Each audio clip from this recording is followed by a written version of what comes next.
Good morning. Big changes in GSTR1 from फेब्रुवारी 2026. 2026च्या फेब्रुवारी महिन्याचे जे रिटर्न फाईल होईल म्हणजे जानेवारीचं फाईल त्याच्यामध्ये थोडेसे चेंजेस झालेत आणि ते चेंजेस खूप महत्त्वाचे आहेत आपल्यासाठी. कारण जर समजा आपली क्रेडिट नोट असेल तर क्रेडिट नोट आपल्याला फाईल करायची असेल GSTR1 मध्ये B2C मध्ये तर आपल्याला ते ऑप्शन नव्हता अवेलेबल.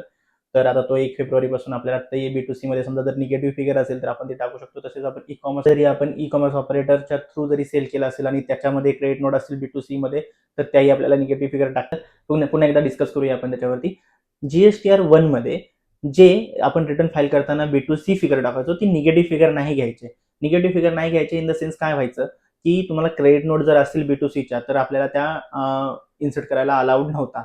पण आता त्या 1 फेब्रुवारीपासून ह्याच्यामध्ये चेंजेस झालेत आणि 1 फेब्रुवारी नंतर आपण याच्यामध्ये अमेंडमेंट करू शकतो. म्हणजेच काय की क्रेडिट नोट आपण B2C मधून मायनस करून जर फिगर निगेटिव्ह येत असेल तर आपण B2C मध्ये ती पुट करू शकतो.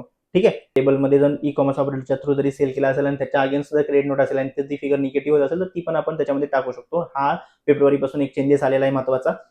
आणि आपण जेव्हा जानेवारीचं रिटर्न फाईल करू ते फेब्रुवारीमध्ये आपण जेव्हा फाईल करू तेव्हा आपल्याला त्याच्यामध्ये ते तुम्हाला बघायला मिळेल की हे सगळं आपण करू शकतो आणि निगेटिव्ह फिगर टाकू शकतो. कारण खूप मोठा प्रॉब्लेम होता की आपण क्रेडिट नोट B2C वाल्या टाकताच येत नव्हते आपल्याला. B2B वाल्याच टाकायला मिळत होत्या आणि B2Cच्या क्रेडिट नोटसाठी इश्यू होता. आणि निगेटिव्ह फिगर जर असेल एखाद्या महिन्यामध्ये सपोज एक्झाम्पल घेऊया आपण. सपोज जर या मंथमध्ये मी B2C सेल केलाच नाही आणि लास्ट मंथमध्ये मी B2C सेल केला होता. तर समजा एक्झाम्पल ₹100 सेल मी लास्ट मंथमध्ये केला होता आणि या मंथमध्ये माझा 0 सेल आहे. राईट? प्रश्न समजला तुम्हाला? लास्ट मंथमध्ये आपण ₹100 सेल केला होता आणि या मंथमध्ये आपला 0 सेल आहे. आणि लास्ट मंथमध्ये जे ₹100 सेल केला होता त्याच्यातून ₹10 मटेरियल रिटर्न झालं. म्हणजे क्रेडिट नोट आपल्याला पास करायची होती आणि आपण ती क्रेडिट नोट आपण या मंथमध्ये पास करतोय. समजलं? एक्झाम्पल समजलं. जानेवारीमध्ये आपण ₹100 सेल केला आणि फेब्रुवारीमध्ये ₹0 सेल केला आणि जानेवारी जो मध्ये सेल केला होता ₹100 त्याच्यातला ₹10 मटेरियल फेब्रुवारीमध्ये रिटर्न झालं. म्हणजे ₹10 सेल कमी झाला आपला फेब्रुवारीमध्ये आपण क्रेडिट नोट रेज केली. पण फेब्रुवारीमध्ये सेल 0 आहे आणि जर फेब्रुवारीमध्ये जर सेल 0 असेल तर 0 -10 येणार, निगेटिव्ह फिगर येते आणि निगेटिव्ह फिगर टाकायला हा ऑप्शन अवेलेबल नव्हता. पण आता 1 फेब्रुवारीपासूनचे जे रिटर्न्स फाईल होतील GSTR1 मध्ये तो एक अमेंडमेंट आलेला आहे, चेंजेस आलेला आहे.